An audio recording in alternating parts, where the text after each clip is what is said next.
फक्त इलेक्शन पुरतीच असू शकते ना. असं पिक्चर बिट्टूच्या वाडीतले तरी लोक करणार असं मला वाटतं. क्या बात आहे तू. आता आता दुसरा विचारते मी तुला.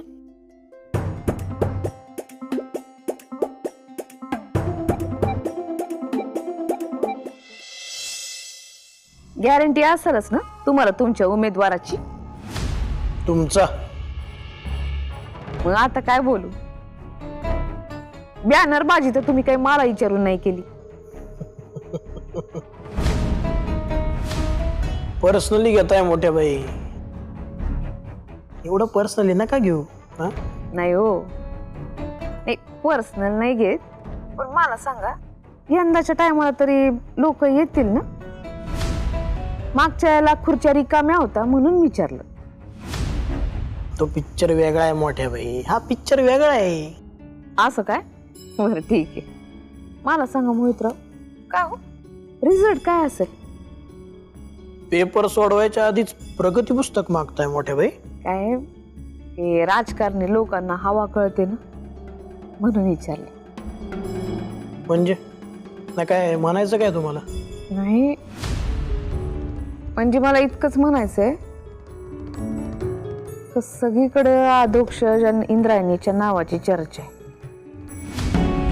नाही त्यांचंच नाव घेतलं जातंय.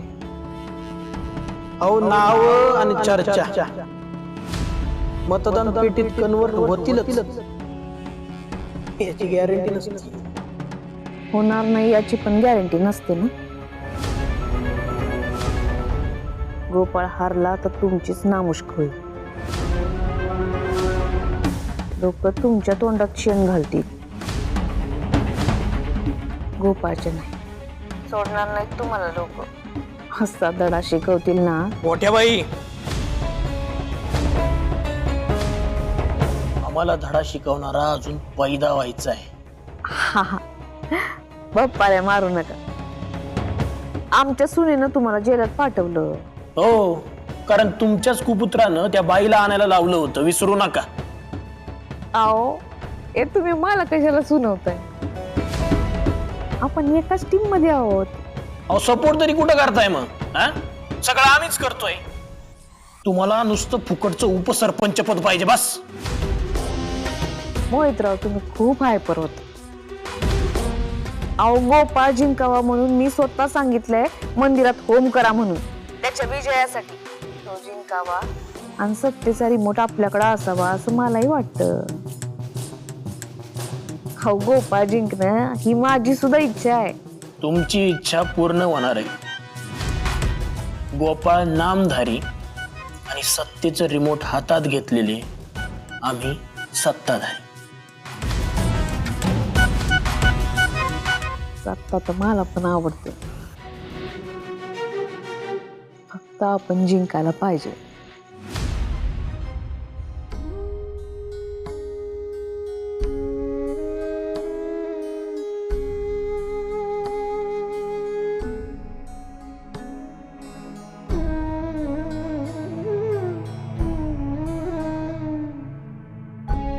विठुराया, मला असं कधीच वाटलं नव्हतं की मला असं तुझ्या समोर उभी राहून फक्त आदोक्षच जिंकू दे असं म्हणावं लागल. गोपाळ किती वाईट वागत असला तरी तो माझ्या लहानपणीचा मित्र आहे हे मी कधी विसरले नाही रे.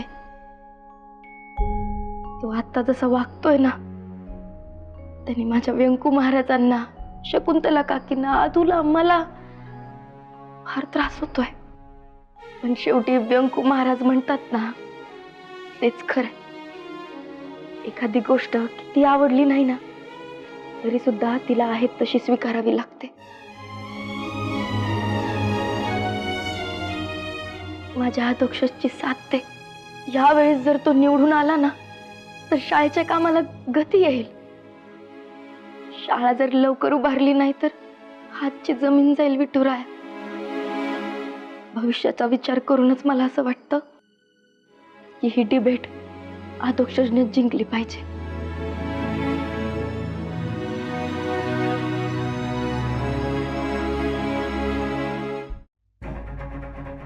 किती वेळ झाला, रिक्षाच नाहीये इथे कुठे.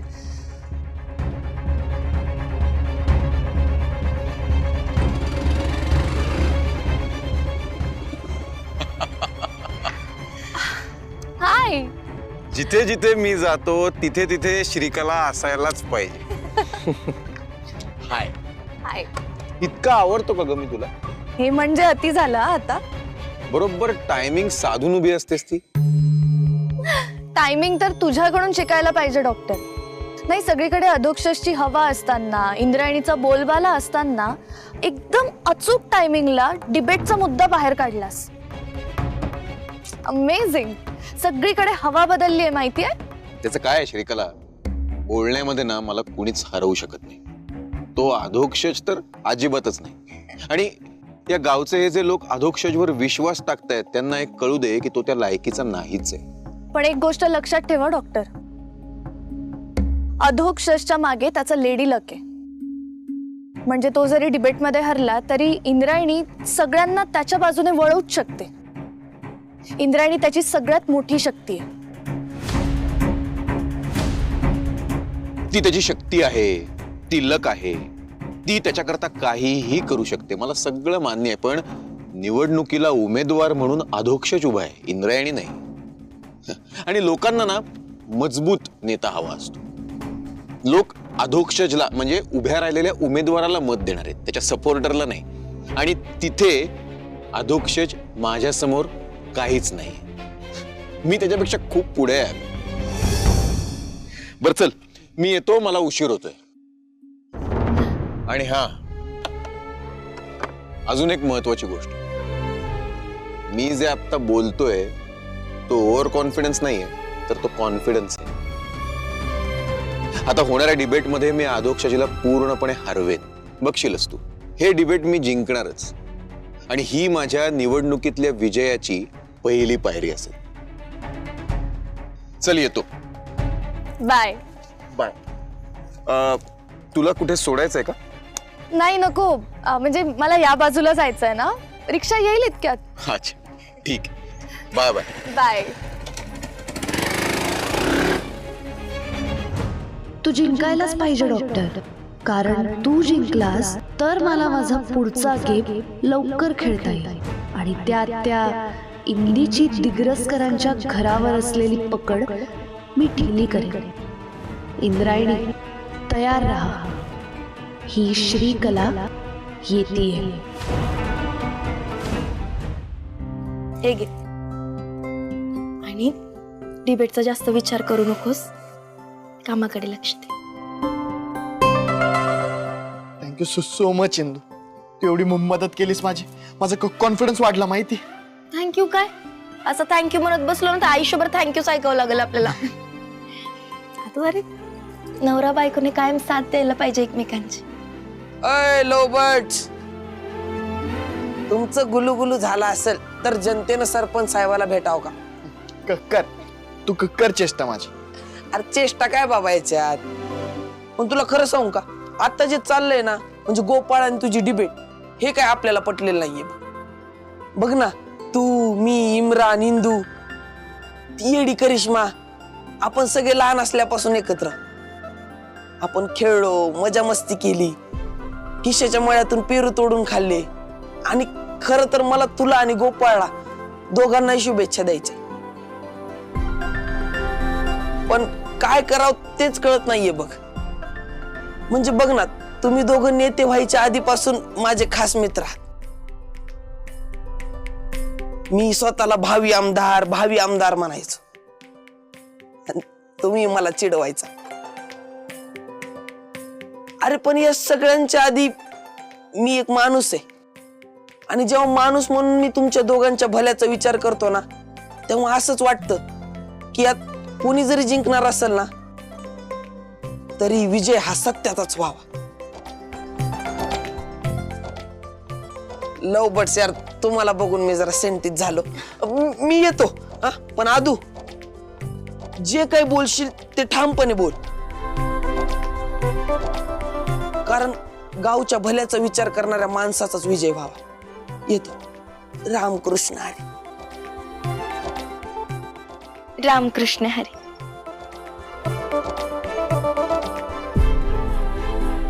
विठुराया, पाठी राखा. येतो. कसं आहे ना शकुंतला, माझ्यामध्ये आणि दादामध्ये सुद्धा मतभेद होते ना, नाही असं नाही, खरंच होते. पण आमच्या दोघांमध्ये मनभेद कधीही नव्हते. भाऊ भाऊ म्हणून आमच्यामध्ये वैरभाव नव्हता. आम्ही दोघांनी कधी एकमेकांचा दुस्वास नाही केला. पण इकडे बघ, माझ्या पोटच्या पोरांनी त्याच्या भावाशी उभं वैर मांडलंय. तुम्ही परत परत त्याच गोष्टींचा विचार करून का त्रास करून घेताय स्वतःला? कारण त्रास होतोय शकू, होतोय मला त्रास. काय करू सांग? दरवेळेला गोपाळ नव्यानं असं काहीतरी करतो की त्याच्या वागण्याचा मला परत नव्यानं त्रास होतो. गोपाळ अधोक्षजच्या विरोधात निवडणुकीमध्ये उभा राहिला, ठीक आहे, राहिला. पण आता काय, संपूर्ण गावासमोर आता काय त्याला ते डिबेट का काहीतरी करायचंय. म्हणजे परत दोघं भाऊ एकमेकांसमोर उभे राहणार, वाद घालणार, आरोप करणार. अगं काय चाललंय हे? अहो माझं ऐका जरा तुम्ही. शकुंतला, शिक्षणाने विचाराच्या कक्षा रुंदावतात असं ऐकलंय मी. मग आपल्या गोपाळबाबतच हे का नाही घडलं कोणास ठाऊक. त्याचं चुकलं का माझं चुकलं तेही माहिती नाही मला. आपल्या घराची अवस्था ना महाभारतासारखी झाली.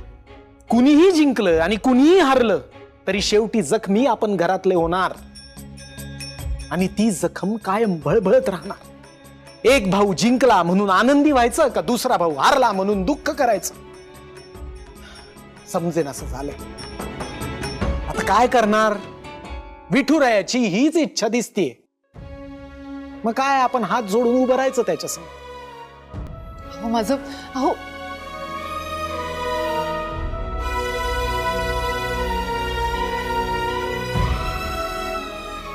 तुमच्या मनाला ज्या वेदना होत आहेत त्याच वेदना मलाही होत आहेत. तुम्हाला आता मी कसं समजून सांगू की आपल्या हातात काहीच नाहीये. आपल्या वाटण्यानं हे सगळं थांबणार नाहीये. अरे येऊन येऊन येणार कोण? अधोक्षजशिवाय आहेच कोण? अरे येऊन येऊन येणार कोण? अधोक्षजशिवाय आहेच कोण? अरे येऊन येऊन येणार कोण? अधोक्षजशिवाय आहेच कोण? डॉक्टर गोपाळ दिग्रसकरांचा विजय असो. डॉक्टर गोपाळ दिग्रसकरांचा विजय असो. तर मंडळी, विठूच्या वाडीचा हा सेवेकरी कोणत्याही इंट्रोडक्शनचा मोहताज नाहीचे. कारण गेले 3 टर्म, एक नाही, 2 नाही, 3 टर्म या मोहितराव बोडके पाटलांनी घाम गाळून, रक्त आटून, हाडाची काढ करून फक्त न फक्त विठूच्या वाडीची सेवाच केलेली आहे.